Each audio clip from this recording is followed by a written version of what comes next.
Я слышу стук. Татьяна Осокина. Я слышу стук. Издалека доносится негромко. Иду на этот стук тяжелой, неуверенной походкой. Что там? Тревожно. И рядом кто-то шепчет: уходи. Свернуть же невозможно. Хочу узнать я, что там впереди. Стук все яснее, и сильно как меня влечет к нему. В душе все тяжелее. Но я не понимаю, почему. Я городские прохожу ворота. Вдруг стук смолкает, тягостный такой. Там неужели снова мучают кого-то? И вот я перед мрачной толпой.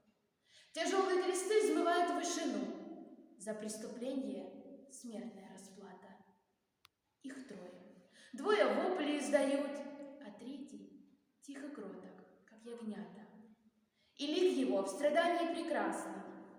Нет, в нем вины не видно никакой, а взор измученный, но все же очень ясный, смущение встречая пред собой.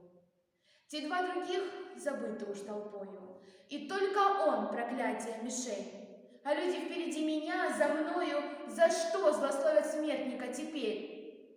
О да, мой Бог, мне было непонятно, что там вся глубина твоей любви ко мне стучалась в сердце громко, внятно, но не сказала я: прости, благослови. Толпой кричащей я была увлечена, злословила тебя со всеми вместе.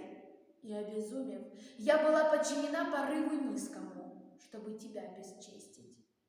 О, как мне больно это вспоминать! Была я соучастница распятия того, кто жизнь из-за меня пришел отдать, того, кого не думала понять я. Я Господа распяла моего, погрязши в омуте греха развратном, но он не огорчился от того, коснувшись сердца духом необъятным. Теперь я снова слышу стук. То не палач, но в руки гвозди забивает, но тихий стук все тех же добрых рук в дверь сердца моего не замолкает.